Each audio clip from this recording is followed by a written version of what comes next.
Saif ഭാഗ്യവാനാണ്. കാരണം വിശുദ്ധമായ ദുൽഹിജ്ജ മാസത്തിലെ നല്ല പവറുള്ള രാവിൽ, വെള്ളിയാഴ്ച രാവിലാണ് ഈ ലോകത്തോട് വിട പറയുന്നത്.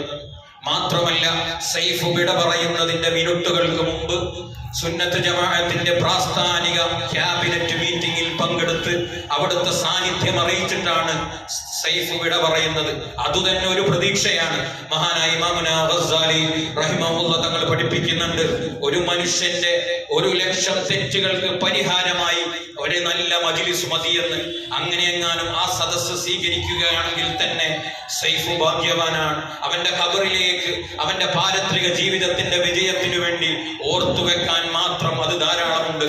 സൈഫ് എന്ന് പറയുന്ന ആ മനുഷ്യൻ ഈ HAL-ന്റെ ഇട്ടാവട്ടത്ത് മാത്രമല്ല, ബാംഗ്ലൂരിന്റെ മണ്ണിൽ മാത്രമല്ല ജീവിച്ചത്, മറിച്ച് ഇപ്പോൾ നമുക്ക് ഈ സദസ്സ് വിളിച്ചു പറയുന്നത് ഒരുപാട് സാദാത്തുക്കളുടെയും മുഅ്മിനുകളുടെയും ആലിമീങ്ങളുടെയും മുതഅല്ലിമുകളുടെയും സുന്നത്ത് ജമാഅത്തിന്റെ പ്രവർത്തകന്മാരുടെയും ഹൃദയത്തിന്റെ ഉള്ളറകളിൽ, ഹൃത്തടത്തിലാണ് സൈഫ് ജീവിച്ചതെന്ന് ഈ സദസ്സ് നമ്മോട് പറയുന്നുണ്ട്. നമ്മൾ ആലോചിക്കേണ്ടത്, ഈ സദസ്സിൽ നിന്ന് സൈഫുവിന് ഹദിയകൾ കൊടുത്തയക്കുമ്പോ, സൈഫുദ്ദീനു വേണ്ടി നമ്മൾ ഒരുമിച്ച് കൂടുമ്പോ നമ്മൾ ഒരു സെൽഫി എടുക്കേണ്ടതുണ്ട്. ഒരു മറുവായന നമ്മുടെ നാളെ നമുക്ക് ആരൊക്കെ ഒരുമിച്ച് കൂടും, എത്ര ആളുകളാണ് നമ്മെ ഓർക്കപ്പെടുക എന്ന ഒരു ആലോചന നമ്മൾ നടത്തേണ്ടതുണ്ട്. ഖുർആനിൽ വദ്കുർ എന്ന് പറഞ്ഞിട്ട് ഓർമ്മിക്കണം, അനുസ്മരിക്കണം എന്ന് പറയുന്നിടത്തൊക്കെ വദ്കുർ ഫിൽ കിതാബി ഇബ്രാഹീമ എന്നിട്ട് അവിടെ പറയാണ് സിദ്ദീഖൻ നബിയ. എന്നിട്ട് വീണ്ടും ഖുർആനിൽ പറയാണ് വദ്കുർ ഫിൽ കിതാബി മൂസ, അവിടെ പറയുന്നു മുഖ്ലസൻ.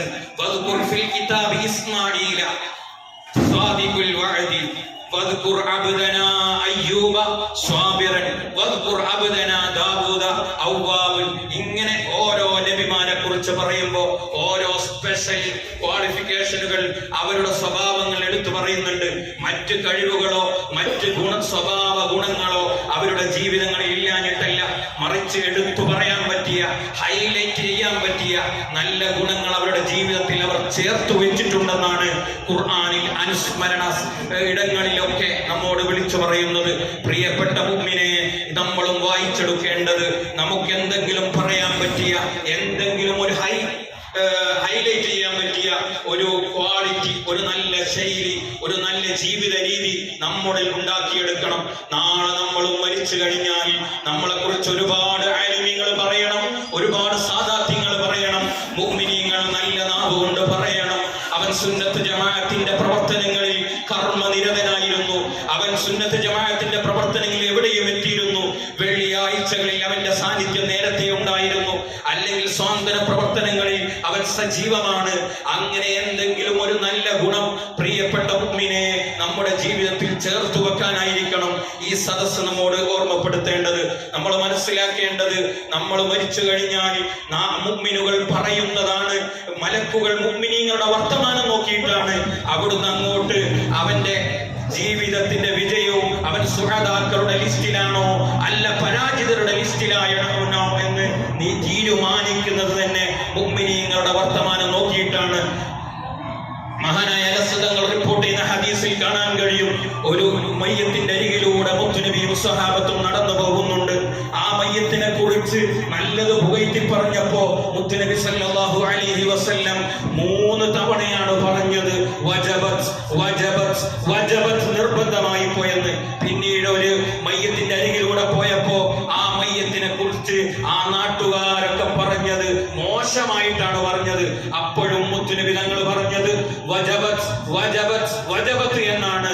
ഇത് കേട്ട സയ്യിദുനാ ഉമർ ഇബ്നുൽ ഖത്താബ് റളിയല്ലാഹു അൻഹു ചോദിക്കുന്നുണ്ട്, ഫിദാക അബീ വ ഉമ്മി യാ റസൂലല്ലാഹ്, നബിയേ എന്താണ് 2 പ്രാവശ്യവും നിങ്ങൾ വജബത് വജബത് വജബത് എന്ന് പറഞ്ഞത്?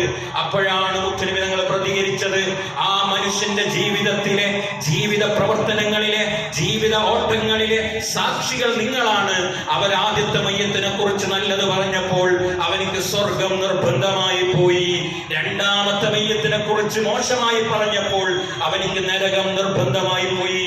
കൂട്ടുകാരെ, മുഅ്മിനെ, നമ്മൾ ആലോചിക്കേണ്ടത്, നമ്മൾ നാളെ മയ്യത്തിനെ കിടക്കുമ്പോ നമ്മളെ കുറിച്ച് 4 ആളുകൾ നല്ലത് പറയണം. അതിനുവേണ്ടി വല്ലതും നമ്മൾ ചേർത്ത് വെക്കണം. നമ്മൾ ആലോചിക്കേണ്ടത് അങ്ങനെയാണ്. ആഖിറത്തിലേക്ക് എന്തെങ്കിലും കനം തൂങ്ങുന്ന അമൽ നമ്മുടെ ജീവിതത്തിൽ ഉണ്ടാക്കി വെക്കണം. നമ്മൾ ആലോചിച്ചു നോക്ക്, സൈഫു എന്ന് പറയുന്ന ഈ കൂട്ടുകാരന് വേണ്ടി നമ്മുടെ നാട്ടിലൊക്കെ ഒരാൾ മരിച്ചാൽ കുടുംബക്കാർ ഒരുമിച്ച് കൂടിയിട്ട് ചെറിയൊരു സദസ്സ് സംഘടിപ്പിക്കുമായിരിക്കും. പക്ഷേ സൈഫുവിന്റെ വിഷയത്തിൽ നമ്മുടെ നേതൃത്വം, നമ്മുടെ മുഴുവൻ നേതൃത്വവും അവർ നിർബന്ധം പിടിച്ചത് സൈഫുവിന് വേണ്ടി വിപുലമായ ഒരു മജ്‌ലിസ് നടത്തണം, സൈഫുവിന് വേണ്ടി നമ്മൾ ഒരുമിച്ച് കൂടണം. സാധാരണ കുടുംബക്കാർ ഉസ്താദുമാരെയും നാട്ടുകാരെയും ക്ഷണിക്കുന്നതിന് പകരം ഇവിടുത്തെ പ്രാസ്ഥാനിക നേതൃത്വമാണ് നാട്ടുകാരെയും കുടുംബക്കാരെയും ക്ഷണിച്ചിട്ട് ഈ ഒരു വിപുലമായ സദസ്സ് സംഘടിപ്പിച്ചത്. കാരണം സൈഫു എന്ന് പറയുന്ന കൂട്ടുകാരൻ ജീവിച്ചു തീർത്തത്, നമ്മുടെ ഇടയിൽ ജീവിച്ചത് സുന്നത്ത് ജമാഅത്തിന് വേണ്ടിയിട്ടാണ്. നമ്മൾ ആലോചിച്ച് നോക്ക്, ആ സൈഫു എന്ന് പറയുന്ന കൂട്ടുകാരനെ നമ്മൾ എന്ത് പറഞ്ഞാലും ചില പദ്ധതികളുടെ വിഷയങ്ങളിലൊക്കെ ചിലപ്പോൾ കർക്കശമായി സംസാരിച്ചാൽ പോലും അത് ആ വലിയ മനുഷ്യൻ ഇങ്ങനെ പുഞ്ചിരിക്കും. ചെറിയ മുത്തഅല്ലിമിനെ കാണുമ്പോൾ പോലും ആ വലിയ മനുഷ്യൻ ഇങ്ങനെ വളയും. എന്നിട്ടൊരു പൂച്ചക്കുഞ്ഞിയെ പോലെ ആ മനുഷ്യനെ, എന്നോട് എച്ചയിലുള്ള ഒരു ഉസ്താദ് പറഞ്ഞു, സൈഫുവിനെ വഴക്ക് പറഞ്ഞാൽ ഷെയ്ഫു ഇങ്ങനെ ചിരിക്കും. അപ്പം പറയൂ, ചിരിച്ചിട്ട് നീ ആളെ മയക്കാൻ നോക്കല്ലേ, അപ്പോഴും സൈഫു ചിരിക്കും. സൈഫുവിന്റെ മുഖം എന്ന് പറയുന്നത് എപ്പോഴും ചിരിച്ചിട്ടാണ്. മാത്രമല്ല സൈഫു, ഞാൻ നേരത്തെ പറഞ്ഞതുപോലെ, മരിക്കുന്നതിന്റെ മണിക്കൂറുകൾക്ക് മുമ്പും പ്രാസ്ഥാനിക നേതൃത്വത്തിന്റെ ആ സംഗമത്തിൽ പങ്കെടുത്തു. റമദാനിൽ നമ്മുടെ റൂഹാനി ജിദ്മയിൽ ആ പാവപ്പെട്ട കൂട്ടുകാരൻ ശാരീരികമായി വിഷമതകൾ അനുഭവിക്കുമ്പോൾ പോലും അവിടെ അവന്റെ സാന്നിധ്യം ഉണ്ടായിട്ടുണ്ട്. അവൻ ഇങ്ങനെ ആ സൈഡിലൂടെ ഇങ്ങനെ ഓടി നടക്കുന്നുണ്ട്. കാരണം സൈഫുവിന് ഈ സുന്നത്ത്, അവൻ ഇങ്ങനെ ആ സൈഡിലൂടെ ഇങ്ങനെ ഓടി നടക്കുന്നുണ്ട്. കാരണം സൈഫുവിന് ഈ സുന്നത്ത് ജമാഅത്തിന്റെ പ്രവർത്തനങ്ങളിൽ സന്തോഷമായിരുന്നു, അത് വല്ലാത്ത ആവേശമായിരുന്നു. ഇന്ന് സുന്നത്ത് ജമാഅത്തിന് വേണ്ടി ഓടി നടന്നാൽ നാളെ സ്വർഗത്തിൽ ഓടി കളിക്കാമെന്ന് അയ്യൂബ് സഖ്തിയാനി റളിയല്ലാഹു അൻഹു പറയുന്നുണ്ട്. അല്ലാഹുവേ, നീ കബൂലാക്കണം റഹ്മാനെ, നമ്മൾ സ്വീകരിക്കണേ റഹ്മാനെ. ഒന്നുകൂടി ചേർത്ത് പറയാൻ ആഗ്രഹിക്കുന്നത്, നമ്മുടെ ജീവിതത്തിൽ എന്താണോ കൊണ്ടു നടന്നത് അതിന്റെ ബാക്കി പത്രമായിട്ടായിരിക്കും നമ്മുടെ മരണം ഉണ്ടാവുക. നമ്മൾ നാളെ മരിക്കുമ്പോൾ ചേർത്ത് പറയാൻ കഴിയണം, അവൻ ഇന്ന് സുന്നത്ത് ജമാഅത്തിന്റെ പ്രവർത്തനങ്ങളിൽ ഓടി നടക്കുന്നയാളാണെന്ന്. നമ്മൾ എന്താണോ ചെയ്തു വെച്ചത്, സൈഫുവിന്റെ മനസ്സും സൈഫുവിന്റെ ആഗ്രഹവും സൈഫുവിന്റെ ഇഖ്ലാസും അതായത് കൊണ്ടൊന്നു മാത്രമാണ് സൈഫു മരിക്കുന്നതിന് അല്പം മുമ്പ് പോലും സുന്നത്ത് ജമാഅത്തിന്റെ പ്രവർത്തനത്തിൽ വ്യാപൃതനാവാൻ കഴിഞ്ഞത്. നമ്മൾ എന്തെങ്കിലും ഒരു നല്ല അമലുകൾ ജീവിതത്തിലേക്ക് ചേർത്ത് വെക്കണം. എനിക്ക് ഓർമ്മയുണ്ട്, എന്റെ നാടിനടുത്തുള്ള അയാള് അമലുകളിലൊന്നും അത്ര സജീവല്ലെങ്കിലും അയാൾ എല്ലാ വെള്ളിയാഴ്ചയും രാവിലെ 9 മണിയാകുമ്പോ കുളിച്ച് ഫ്രഷായി 10 മണിക്കേക്ക് അയാൾ അവിടെ പള്ളിയിലുണ്ടാവും.